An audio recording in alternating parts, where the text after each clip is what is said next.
बिस्मिल्लाहिर्रहमानिर्रहीम, अस्सलाम वालेकुम। आप देख रहे हैं प्रोग्राम न्यूज़ फीड। मैं हूं मुर्तज़ा डार। प्रोग्राम में आज हम बात करेंगे अफ़गानिस्तान की सूरत हाल के हवाले से। ये जानने की कोशिश करेंगे कि अफ़गानिस्तान में तालिबान के कंट्रोल के बाद सूरत हाल विद इन दी अफ़गानिस्तान और आउटसाइड अफ़गानिस्तान ख़ुसूसन पाकिस्तान के अंदर कैसी है और मुमकिन तौर पर कैसी हो सकती है। ये भी बात करेंगे कि अमरीका का विड्रॉल किस हद तक कामयाब है और किस हद तक नाकाम है। अफ़गानिस्तान के कंट्रोल हासिल अफ़गानिस्तान में तालिबान के कंट्रोल हासिल किए जाने के बाद सूरत हाल विद इन अफ़गानिस्तान काफ़ी कंसर्निंग है। अफ़गानिस्तान के अंदर मौजूद बहुत सारे ऐसे लोग हैं जो अफ़गानी हैं या किसी और मुल्क से ताल्लुक़ रखते हैं, वो अफ़गानिस्तान छोड़ना चाहते हैं, वहाँ से निकलना चाहते हैं। 60 से ज़ायद ममालिक के वहाँ से लोग अपने ही लोगों को निकालने के हवाले से हर मुमकिन कोशिश कर रहे हैं और हर वो रिसोर्स बरूए कार ला रहे हैं जिससे उनके वहाँ के शहरी वापस उनके मुल्कों के अंदर आ सकें। पाकिस्तान के लिए सिचुएशन किस हद तक अलार्मिंग है, अगर है तो, और अगर नहीं है तो उसकी क्या वजह है, ये भी जानने की कोशिश करेंगे। प्रोग्राम में हमें ज्वाइन कर रहे हैं जनरल अमजद शुएब साहब, दिफाई तज्जियाकार हैं। इनके साथ जाहिद हफीज़ चौधरी, तर्जुमान दफ्तर खारजा, हमारे प्रोग्राम का हिस्सा होंगे। सुमेरा खान साहिबा सहाफ़ी हैं, जर्नलिस्ट हैं, एनालिस्ट हैं, अफ़गानिस्तान को कवर कर चुकी हैं। Welcome to all of you. गुफ्तगू का आगाज़ मैं जनरल साहब आपसे करना चाहूँगा। सर, सबसे पहले तो आप ये बताइएगा कि अफ़गानिस्तान के अंदर इस डेवलपमेंट को आप कैसा देखते हैं और ये पाकिस्तान के लिए अलार्मिंग है या नहीं है? बिस्मिल्लाहिर्रहमानिर्रहीम। देखिए, हमारे कुछ कंसर्न थे जब हम अफगानिस्तान की सिचुएशन को पहले देख रहे थे। उसमें सबसे बड़ा कंसर्न यही था कि वहां पे खाना जंगी होगी और सिविल वॉर की वजह से वहां से रेफ्यूजीज आएंगे, रेफ्यूजीज के साथ कोई हो सकता है टेररिस्ट भी आ जाएं। तो ये तो कंसर्न हमारा जो है वो दुरुस्त साबित नहीं हुआ, या एक कह लीजिए कि अल्लाह का शुक्र अदा करना चाहिए कि ये सूरत हाल डेवलप नहीं हुई और वहां पे अफगानिस्तान में कोई ऐसी भगदड़ नजर नहीं आती कि आज नहीं है तो शायद कल आने शुरू हो जाए, वो भी नहीं। तो इस लिहाज से ये तो हमारे लिए एक काबिले इत्मीनान चीज है। लेकिन ये भी अभी हकीकत है कि अफगानिस्तान में जो इस वक्त हुकूमत है वो क्या वो स्टेबल गवर्नमेंट है? वो स्टेबल नहीं है इस वजह से कि ऑल इंक्लूसिव नहीं है। वहां पे पॉलिटिकल कंसेंसस अभी तक नहीं हुआ। तो पहला स्टेप तो हो गया कि जब तालिबान कहते थे कि हम बातचीत करेंगे, तब जब ये अशरफ गनी हटे, अशरफ गनी उनको कबूल नहीं था, तो ये तो चीज हो गई कि अशरफ गनी आज सीन से गायब हो गया। अब मुज़ाकरात होने चाहिए और जब मुज़ाकरात होते हैं तो उसमें फिर क्या कंसेंसस डेवलप होता है या ये आपस में कंसेंसस डेवलप नहीं कर सकते, क्योंकि तो आपको एक दूसरे के स्टांस को समझना होगा, गिव एंड टेक की बात करनी होगी और गिव एंड टेक अगर नहीं करेंगे आप नहीं होगा। अगर वो ऐसी गवर्नमेंट बने जो कि तमाम तबकात को, तमाम स्टेक होल्डर्स को कबूल हो, यानी दूसरे लफ्ज़ों में सारे अफगानिस्तान को कबूल हो, अफगान भाई खुद फैसला करें, तो हम हमेशा से कह रहे हैं कि वो गवर्नमेंट पाकिस्तान को भी कबूल होगी, लिहाजा हमारे ताल्लुकात उसके साथ बड़े अच्छे होंगे। हमारे एक आप कह लीजिए कि तिजारत, इंटरेक्शन, इकोनॉमिक एक्टिविटी वो सारी एक अच्छे माहौल में जनरेट की जा सकेगी, कनेक्टिविटी बढ़ाई जा सकेगी। लेकिन अगर इनका कंसेंसस डेवलप नहीं होता तो फसाद तो फिर वहीं का वहीं रहेगा। फिर यहाँ पे अगर अंदर तो खाना जंगी अगर आज नहीं हुई तो इसका ये मतलब नहीं है कि आगे अभी खतरा नहीं है, जब तक कि एक पॉलिटिकल कंसेंसस हो नहीं जाता। फिर आप ये भी ध्यान में रखिए कि हम शुरू से कहते रहे हैं कि यहाँ पे स्पॉयलर्स मौजूद हैं, हम स्पॉयलर्स का जिक्र करते रहे हैं। पाकिस्तान में बड़ी खुशी मनाई जा रही है इस वजह से कि स्पॉयलर जो है वो आज आपको न्यूट्रलाइज हुए नजर आते हैं। अशरफ गनी का जो टोला था वो भाग गया वहां से, इंडिया इररिलेवेंट हुआ। लेकिन क्या ये इस तरह छोड़ देंगे इस सूरत हाल को? वो नहीं छोड़ेंगे। बड़ी बड़ी इन्वेस्टमेंट्स की हुई हैं मुल्कों ने, अमेरिका ने, और ये जो इतनी उन्होंने इन्वेस्टमेंट की, जो मेहनत की, जो सब कुछ किया, क्या वो उन्होंने इसलिए किया था कि ये जगह स्टेबल हो जाए और फिर चाइना आके फायदा उठाए? चाइना को वो पूरी दुनिया में कंटेनमेंट उसकी कर रहे हैं, यहाँ आके कहें जी अच्छा ठीक है, हमने पैसा भी लगाया, 20 साल मेहनत की, स्टेबिलिटी हो गई, अब चाइना यहाँ पे आके अपना इंफ्रास्ट्रक्चर लगा ले और अपने आप को एस्टेब्लिश कर। सो ये वो चीज नहीं है। खतरात ये मौजूद रहेंगे कि स्पॉयलर्स अब भी कोशिश करेंगे कि कंसेंसस ना हो सके। स्पॉयलर ये भी कोशिश करेंगे कि अगर कंसेंसस हो भी गया तो बाद में कुछ पाकिस्तान को परेशान होने की जनरल साहब जरूरत फिलहाल है या अनफोल्ड होंगी चीजें? तो मेरा ख्याल है कि फिलहाल पाकिस्तान इत्मीनान से नहीं बैठ सकता। पाकिस्तान को अभी भी कोशिश करनी होगी, हमें मेहनत करनी होगी कि किसी तरह कंसेंसस डेवलप करवाने में हम मुआवन साबित हो, हम मदद कर सकें। और उसमें मदद यही है कि ये जो नॉर्दर्न अलायंस के लोग हैं, और जिन जिन के इख्तलाफात रहे हैं तालिबान के साथ, उनको इख्तलाफात को ख़त्म कराने में अगर कोई हम रोल अदा कर सकते हैं तो हमें करते रहना चाहिए, ताकि कंसेंसस हो और एक ऑल इंक्लूसिव गवर्नमेंट बन जाए जो स्टेबल भी हो और उसकी रिट पूरे अफगानिस्तान पे हो, ताकि वो वहाँ पे टेररिज्म वगैरह को रोक सके। ठीक है। अच्छा सुमेर, आपकी तरफ आऊँगा। ये बताइएगा, आपने अफ़गानिस्तान का विज़िट भी किया और आपकी वहाँ पे बड़ी अहम मुलाकातें भी रहीं। तालिबान की आपकी अंडरस्टैंडिंग तालिबान के बारे में मैं बहुत मुनासिब समझता हूँ। ये बताएं कि तालिबान किस तरह चलाएंगे वहाँ पे निज़ाम चलाने के लिए, गवर्नेंस करने के लिए, रूल करने के लिए you need influx of money. 20 साल तक जो है अफ़गानिस्तान के अंदर इन्फ्लक्स आता रहा, जंग की एड की सूरत में या मुख्तलिफ प्रोग्राम्स की सूरत में। अगर ये ताल्लुकात अपने जिस तरह जनरल साहब कह रहे हैं इस्तवार नहीं कर पाते, कंसेंसस नहीं हो पाता, तो किस तरह फीड करेंगे वहाँ के लोगों को? आपके ख्याल से क्या पॉसिबिलिटीज़ हैं? अच्छा Murtaza, thank you very much for inviting me. सबसे पहली चीज़ जो मैं फॉलो करती आ रही थी, अभी भी फॉलो कर रही हूँ, मेरा सबसे बड़ा फोकस तालिबान की गवर्नेंस और पिछली जो गवर्नेंस रही है हुकूमत की, या अभी अगली और पिछली, अभी फिलहाल मेरा ख्याल है हम उसको भी अभी तक डिटरमिन नहीं कर पा रहे, क्योंकि अभी एक ही रात गुजरी है, टॉपल हुई है गवर्नमेंट उनकी सदर साहब की। बल्कि टॉपल भी मैं इसको क्या कहूँ कि वो खुद ही छोड़कर चले गए मैदान।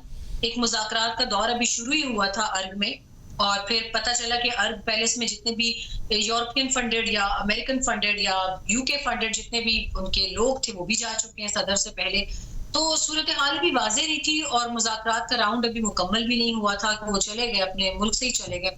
तो coming back to this situation, इन दो चीजों में मैंने जितनी भी मर्तबा इस दौरान मेरी इवन तालिबान के स्पोक्स पर्सन के साथ भी बात हुई है, दो फोकस थे उनके, एक ह्यूमन राइट्स वॉच और एक करप्शन से फ्री मुआशरा।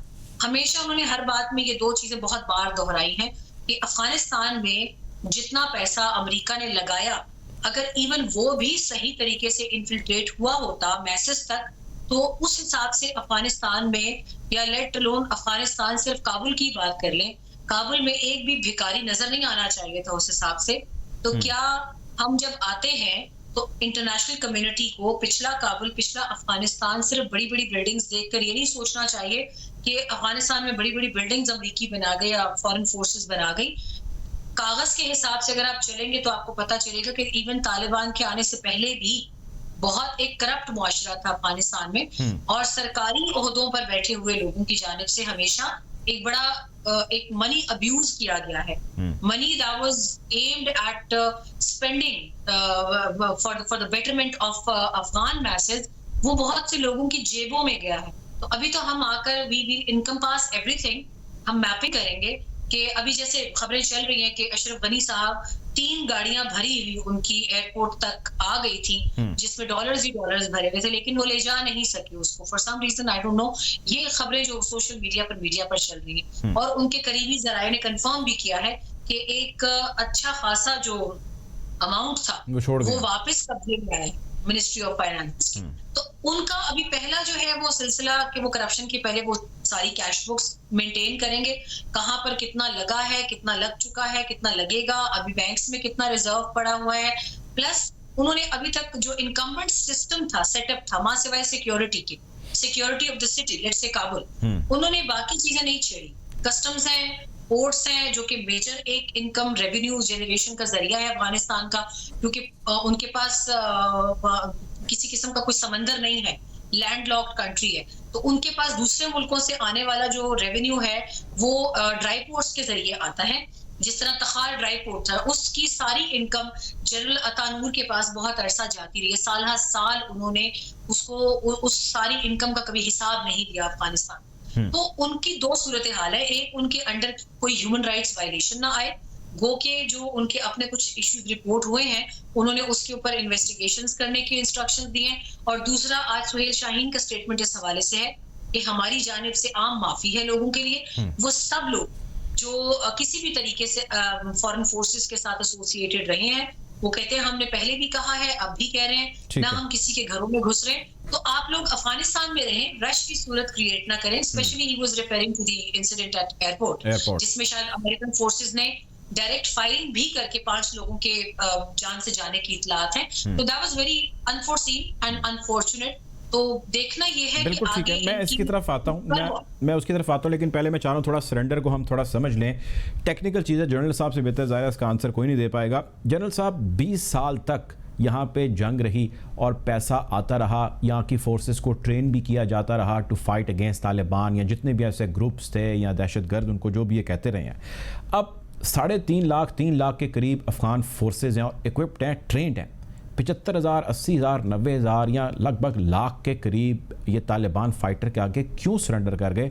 वॉरफेयर की टर्म में बताइएगा कि क्या रीजन थी जिसकी वजह से दे हैड टू सरेंडर और they were instructed to surrender.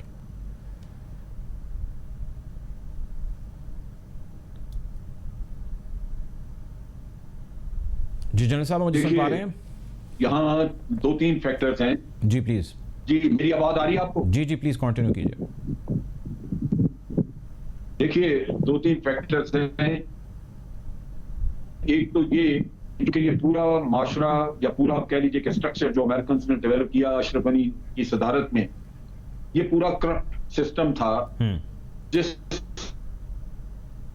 अवाम मुतनफर थे और इन्होंने बेदरे लूटा पैसा, क्योंकि पैसा बाहर से आ रहा था, CIA लगा रहा था पैसा, भारत ने बड़ा पैसा लगाया है अपने काम निकलवाने के लिए। तो वो एक ऐसी सूरत हाल उन्होंने पैदा की हुई थी जहां वो अपने मकासद के लिए काम कर रहे थे और गैर मुल्कियों से तावन कर रहे थे अपने मुल्क के खिलाफ। लिहाजा वहां के अवाम ने उनको सपोर्ट नहीं किया। आप अगर पिछले तालिबान के वक्त का देखें तो उस वक्त कोई खास आर्मी मौजूद नहीं थी, लेकिन लोकल मिलिशियाज थी जिन्होंने कि तालिबान को मुख्तलिफ जगहों पे बड़ा रेजिस्टेंस दिया। आप देखिए, रशीद दोस्तम की मलेशिया थी, इस्माइल खान की थी, अताउल्लाह नूर की थी। आज वो मलेशिया नहीं बन सकी। लोग मौजूद थे, रशीद दोस्तम मौजूद था, अताउल्लाह नूर था वहां पे, इस्माइल खान था, लेकिन सरेंडर कर गए इस वजह से कि अवाम साथ नहीं दे रहे थे। अवाम नहीं उस मलेशिया में तालिबान के साथ लड़ना नहीं चाह रहे थे, क्योंकि उन्होंने महसूस किया कि ये सब लूटमार करने वाले लोग हैं। और बहुत जगहों पे अवाम ने अपने फोर्सेस को बहुत सारी जगहों पे, खासतौर पे शुमाली अफगानिस्तान में, वहां उन्होंने उनको मजबूर किया कि आप कोई रेजिस्टेंस नहीं करेंगे। तालिबान एक दिन पहले उनको वार्निंग दे देते थे, बता देते थे कि हम शहर में दाखिल होंगे और हम कोई किसी को मारना नहीं चाहते। अगर आप रेजिस्टेंस करेंगे तो हम मारेंगे, रेजिस्टेंस नहीं होगा तो हम कुछ नहीं कहेंगे, आप अपना कारोबार जारी रखें। लिहाजा लोगों ने काम जारी रखा, वहां पे किसी ने भी कोई रेजिस्टेंस नहीं दिया और वो इस लिहाज से उनको फायदा हुआ कि तालिबान भी किसी से उनकी जंग नहीं हुई। दूसरे दो बड़े इंपॉर्टेंट एस्पेक्ट हैं, वो ये है कि ये जो अफगान आर्मी है वैसे तो वेल ट्रेंड थी, असला सब कुछ है, लेकिन इसकी स्ट्रेंथ जो 3-3.5 लाख बताते हैं वो नहीं है। इसमें घोस्ट सोल्जर्स बहुत ज्यादा थे। इसमें इनके ऑफिसर्स जो है उन्होंने ऑन पेपर रखे हुए थे लोग, लेकिन एक्चुअली नहीं थे और उनकी तनख्वाहें खाते थे ये लोग। चुनाचे ये भी एक मिथ थी कि जनाब ये इतनी बड़ी आर्मी है, जबकि गालिबन इतनी थी नहीं और लोग उसमें से कम थे। तीसरा जो एस्पेक्ट है वो तालिबान ने बड़े अरसे से इनमें अपने लोगों को घुसाना शुरू किया हुआ था, इन्फिल्ट्रेट करना शुरू किया हुआ था, जिसकी वजह से इनसाइडर्स मौजूद थे अफगानिस्तान फोर्सेस में भी थे तालिबान के। जी, अफगान फोर्सेस में वो इनके इन्फॉर्मर भी थे तालिबान के, और उसके साथ वो अंदर साइकोलॉजिकल गेम खेलते थे, इनको डिमोरलाइज करते थे, इनको जो ट्रुप्स थे, गवर्नमेंट के ट्रुप्स थे। तो उन्होंने मल्टीफेरियस किस्म के काम किए जिनकी वजह से ये मुमकिन हो सका, इसकी वजह से पूरा सिस्टम यूं कोलैप्स कर गया जैसे ये इसके नीचे कुछ भी नहीं था। तो अमेरिकन बड़ा हैरान हो रहा है कि बाकी दुनिया हैरान हो रही है, लेकिन अंदरूनी कहानी ये है। लिहाजा हैरानी को तो जो करप्ट सिस्टम होता है वो कोलैप्स करता है, इसी तरह जो करप्ट सिस्टम होता है उसी तरह कोलैप्स करता है। सुमेरा, आपकी तरफ मैं आना चाहूँगा। वेस्टर्न मीडिया इसको प्रोपोगेट कर रहा है या इसको हाईलाइट कर रहा है या ऐसा ट्रेंड या ऐसी साख या ऐसी दाग बिठाना चाह रहा है या उसको दोबारा ज़िंदगी दे रहा है? वैसे ये पुराना बहुत नैरेटिव है कि पाकिस्तान हार्बर करता रहा है और कर रहा है अफ़गानिस्तान में मौजूद तालिबान को, और मैं किसी जगह पढ़ रहा था कि तालिबान की फ़तह को नत्थी किया जा रहा था पाकिस्तान से कि शायद पाकिस्तान की एक इनडायरेक्ट फ़तह है। पहले तो मुझे आप ये बताइए कि हार्बरिंग के हवाले से आपका क्या नैरेटिव है, और दूसरा अगर वेस्ट की बात हम एक लम्हे के लिए मान भी लें तो पाकिस्तान को इसमें क्या बेनिफिट हो सकता है? मुझसे सबसे पहले तो मुझे ये बताएं कि 30 लाख अफगानी तो रजिस्टर्ड, आपका फिगर यूएन भी मानता है, बल्कि यूएन की हमेशा इनसाइड डेलिब्रेशन जो रही है पाकिस्तानी अथॉरिटीज के साथ, वो भी बड़ी चालाकी करते हैं ना कि वो लोगों से कहते हैं कि जी आप अफगान रेफ्यूजीज का जो फिगर है वो कम बताएं, ताकि वो दुनिया के सामने वो पैसा जो कागजों में देते हैं लेकिन एक्चुअली वो पाकिस्तान को पिछले कई सालों से नहीं मिल रहा, पाकिस्तान अपनी इकोनॉमी से उनको एक्सटेंडेड फीडिंग कर रहा है अफगान रेफ्यूजीज को, वो नहीं मिल। लेकिन ऑन ग्राउंड, जल साहब भी ये बात जानते होंगे, ऑन ग्राउंड अफगान रेफ्यूजीज की तादाद पाकिस्तान में 40 लाख के करीब पहुंच चुकी है। उसमें उनके वो बच्चे भी हैं जो यहाँ पैदा हुए, उनकी नस्लें कर गई। मुर्तजा कभी जाइएगा आप चमन और नोशकी और जितना भी तौबा काकड़ रेंज है चागी के इर्द गिर्द, वहां पर आप पॉकेट्स जाकर चेक करें। अब बलोचिस्तान के अंदर, Balochistan is a huge, I always say it's mini Pakistan in terms of a sector. वहां पर जा बजा अफगान रेफ्यूजीज आबाद हैं पॉकेट्स की शक्ल में, और वो टफेस्ट टेरेन्स में रहना पसंद करते हैं। For what reason? अब पाकिस्तान में जब उनकी मैपिंग करना शुरू की तो they turned out to be Afghan refugees most of the times. अब उनको कैंप में इसीलिए रखा जाता है कि हमें पता चले मैपिंग में कि ये कौन है, कहाँ रह रहे हैं, इनके आबाओ अजदाद कौन है, तो उसकी बड़ी तादाद अफगान रेफ्यूजीज की निकलती है। अब जब ये एक ऑनस्लॉट शुरू हुआ तालिबान का, उसमें भी आपने देखा होगा वेस्टर्न मीडिया ने अफगान मीडिया के साथ मिलकर जो भी वहां पर मारा जाता था तालिब, उसकी बॉडी पे पाकिस्तान के PORs कागज, मोटरसाइकिल के कागज, गाड़ी के कागज रख के कहते थे ये पाकिस्तान से, ये नहीं बताते थे कि वो पाकिस्तान से अपने लेजिटिमेट कागज पर गया है वहां वो किस लिए लड़ रहा है, किससे लड़ रहा है, पाकिस्तान की जिम्मेदारी नहीं है। पाकिस्तान अपने शहरी का जिम्मेदार जरूर हो सकता है, मगर वो उन रेफ्यूजीज का नहीं है जो वहां तालिबान के साथ मिलकर लड़ने के लिए गए। One thing. दूसरी बात, अगर पाकिस्तान के अंदर हार्बरिंग का ये इल्जाम लगाया जाता है तो आज ये क्यों नहीं पूछा जाता, या अगर पाकिस्तान को कहा जाता है कि आप तालिब के खिलाफ लड़ें, ये तो अल्लाह ताला काफी हद तक चीजें पाकिस्तान के लिए खुद भी क्लियर करता रहा है कि खुद तालिबान लीडर्स का ये कहना था कि हमारे पास जितने हमारे रेफ्यूजीज हैं जो पाकिस्तान में रहते हैं और जो ईरान में रहते हैं, ये उन्होंने नाम लिए हैं कि वहां से बहुत से लोग हमारे भाई हमारे साथ लड़ाई में मदद के लिए आते हैं, तो इट्स नॉट दैट कि वो पाकिस्तानी लोग हैं। फिर उसके अंदर एक चीज और क्लियर होती है, नॉर्दर्न एरिया से अफगानिस्तान में तालिबान जो है वो सर्ज लेते हैं, वो वहां से लड़ना शुरू करते हैं। नॉर्दर्न सूबे देखिए आप, तखार है, बल्ख है, फरा है, फरियाब है, फिर नीचे आप हिरात की तरफ आते हैं।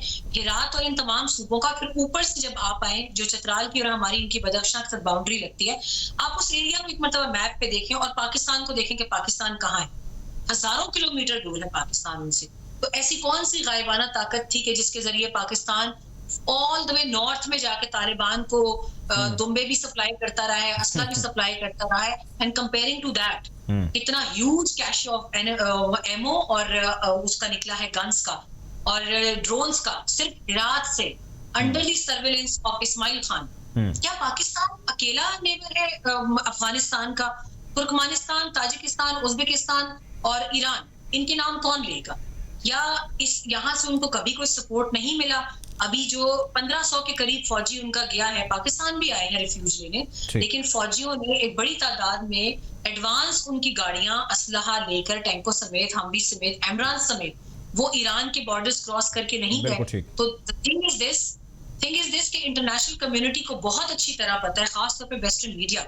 जैसे आज CNN की एक रिपोर्टर ने बुर्का अपनी मर्जी से लिया, उन्होंने कहा भी कि मैं अपनी मर्जी से लेके गली में गई हूँ, लेकिन उनको कहा ही जाता रहा कि ये इनको मजबूर किया गया बुर्का लेके रिपोर्टिंग करने पे। तो मिस इन्फॉर्मेशन में तो Murtaza sky is the limit, sky is the limit. मैं मेरे पर टाइम की कुछ कमी का सामने। जनरल साहब, लास्ट क्वेश्चन टू यू, मैं चाहता हूँ थोड़ा प्रिसाइज आंसर दें। सवाल बड़ा जामे है। सवाल ये है कि इस वक्त कितना ज़रूरी है तालिबान के लिए कि वो इंटरनेशनल लेजिटिमेसी अपनी बनाएं और उसके लिए आम माफ़ी और इस किस्म के इनिशिएटिव्स लें, पीस एंड कॉन्टीन्यूस पीस का प्रचार करें, या इसकी कोई ख़ास ज़रूरत नहीं है उनके लिए?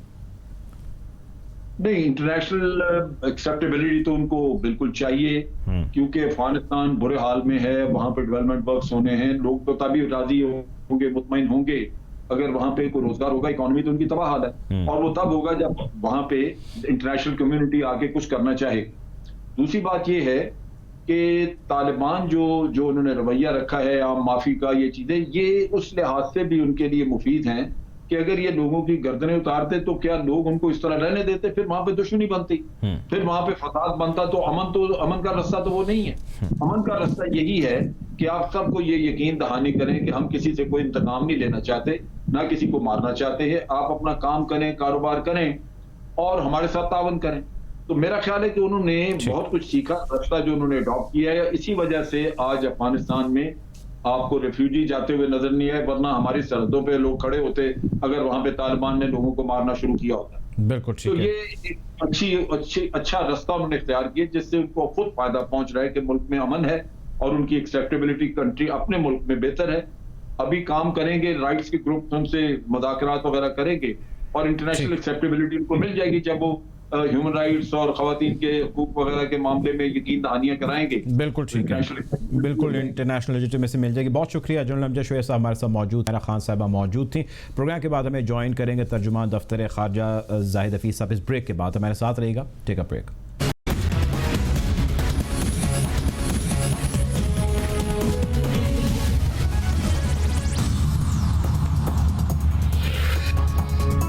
Welcome back after the break. Programme में हम बात कर रहे हैं अफगानिस्तान की सूरत हाल के हवाले से। हमें ज्वाइन कर रहे हैं तर्जुमान दफ्तर खारजा जाहिद हफीज़ साहब। बहुत शुक्रिया आपका ज्वाइन करने के लिए। ये बताइएगा कि पाकिस्तान की जो फॉरेन मिनिस्ट्री है, आप किस तरह देख रहे हैं तालिबान की हुकूमत के अंदर जिस तरह टेक ओवर कर रहा है तालिबान, क्या पाकिस्तान उसको तस्लीम करेगा?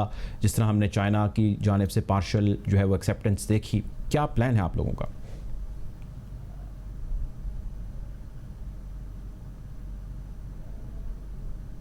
इस वक्त अफ़गानिस्तान में जो सूरत हाल है वो बड़ी तेज़ी से इवॉल्व हो रही है और हम अभी भी ये समझते हैं कि इस वक्त भी बहरहाल वहाँ पे एक पॉलिटिकल सॉल्यूशन की ज़रूरत मौजूद है। हम दोबारा ये एम्फेसाइज करते हैं कि तमाम अफ़गान साइड्स जो है they must get together, they must work together to find a political solution. और हम ये भी समझते हैं कि इंटरनेशनल कम्युनिटी का कंसेंसस बहुत ज़रूरी है। लेकिन इस वक्त बहरहाल एक अपॉर्चुनिटी मौजूद है in the form of international communities convergence on peace and reconciliation in Afghanistan. तो उससे तमाम अफ़गान लीडर्स को, तमाम अफ़गान पॉलिटिकल साइड्स को भी फ़ायदा उठाना चाहिए ताकि एक पॉलिटिकल सॉल्यूशन की तरफ बढ़ा जा सके, ताकि अफ़गानिस्तान में देर पा अमन के। अच्छा, ये तो हमें समझ आ गई, लेकिन आप ये हमें बताएं कि अब एक और बड़ा कंसर्न पाया जाता है। 60 से ज़ायद ममालिक हैं जो अपनी एम्बेसीज़, डिप्लोमेट्स को, उसके स्टाफ को वहाँ से एवैक्यूएट कर रहे हैं, लेकिन हम वहाँ पर, हमारी एम्बेसी भी वहाँ पर काम कर रही है। आप लोग इसके हवाले से कोई श्योरिटी आपके पास कि उनकी सेफ्टी सिक्योरिटी रहेगी या कुछ और प्लान किए हुए हैं आप?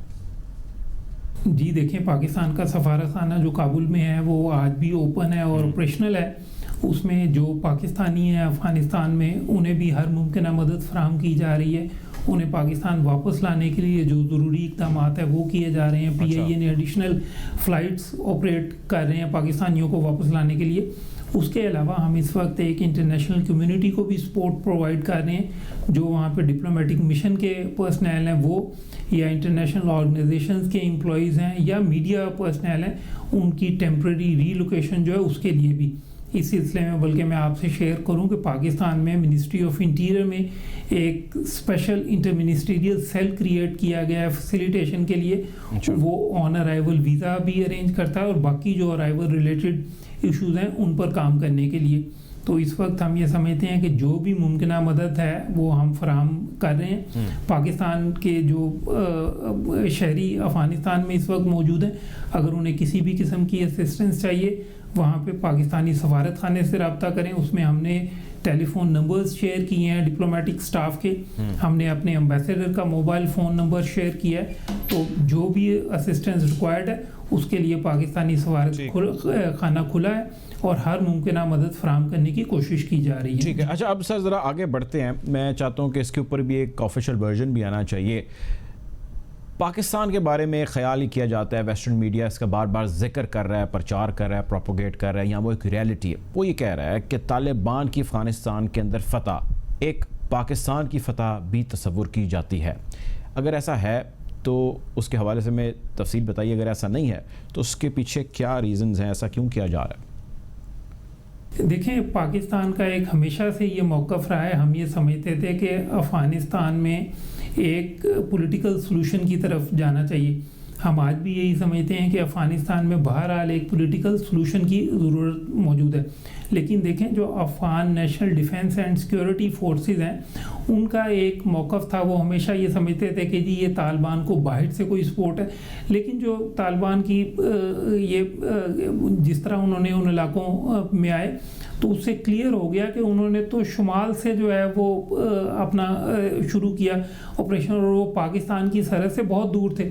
तो इसलिए ये तासुर बिल्कुल गलत साबित हो गया। और दूसरा, जिस तरह मेल्ट डाउन हुआ Afghan national security and defence forces का, आपने अमरीकी महकमा दफा के तर्जुमान का बयान सुना होगा जिसमें उन्होंने क्लियरली कहा, आपने यूएस लीडरशिप के बयान सुने होंगे जिसमें उन्होंने क्लियरली कहा कि जी हमने इन्हें ट्रेनिंग प्रोवाइड की, इनकी कैपेबिलिटी है, इनके पास एयर पावर है जो कि तालिबान के पास नहीं है, इनके पास मॉडर्न वेपनरी है जो कि तालिबान के पास नहीं है, इनके numbers are much higher than the Taliban number.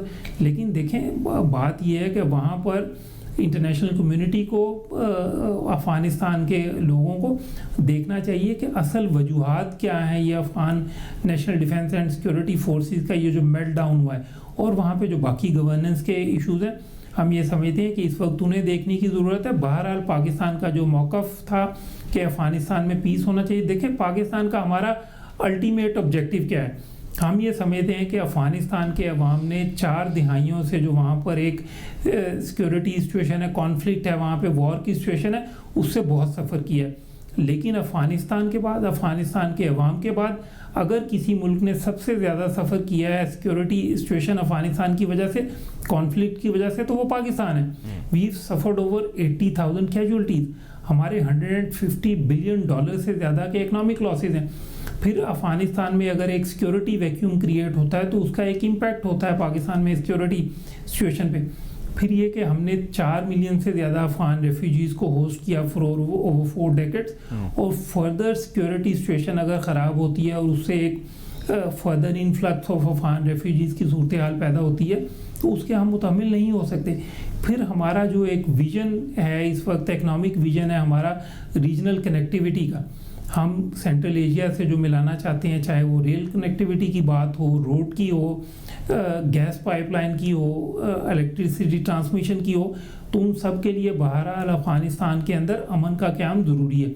तो हम ये समझते हैं कि there is no other country in the world that is more desirous of peace in Afghanistan than Pakistan. तो हमने उसी चीज़ को मद्देनज़र रखते हुए, अफ़गानिस्तान के अवाम की मुश्किलात को मद्देनज़र रखते हुए हमने पीस के लिए एक किरदार अदा किया and we will continue playing our. अच्छा सर, अभी अफगानिस्तान के वहाँ का जिस तरह आपने जिक्र किया, से पहले आप बता रहे थे कि 4 मिलियन से ज़्यादा जो है पाकिस्तानी रेफ्यूजीज़ को माजी के अंदर एंटरटेन कर चुका है। अब एक बहुत ज़्यादा कंसर्न पाया जा रहा है और वो मुमकिन तौर पर नेक्स्ट जो मुहाजिरीन है, जो रेफ्यूजीज़ है, उसके हवाले से पाया जा रहा है और एक क्लियर कट पॉलिसी पाकिस्तान के जानिब से भी सामने नहीं आई। Are you going to entertain them और you are not going to entertain them? देखिए, सबसे पहली बात तो ये है कि we hope, we wish and we pray कि सिक्योरिटी सिचुएशन जो है वो अफ़गानिस्तान में इस तरह की ना हो कि जिसके नतीजे में एक ह्यूमैनिटेरियन क्राइसिस पैदा हो। हम नहीं चाहते कि वहाँ पे कोई इस तरह का ह्यूमैनिटेरियन क्राइसिस हो जिससे further influx of Afghan refugees की सूरत हाल पैदा हो। लेकिन हमने साथ ये भी बात की कि अगर अफ़गान रेफ्यूजीज़ की ह्यूमैनिटेरियन क्राइसिस की कोई सूरत हाल पैदा होती है तो उन्हें अफ़गान्स को अफ़गानिस्तान के अंदर ही अकोमोडेट करना चाहिए। उसके लिए यूनाइटेड नेशंस का इम्पॉर्टेंट रोल है, उसके लिए इंटरनेशनल कम्युनिटी का एक इम्पॉर्टेंट रोल है।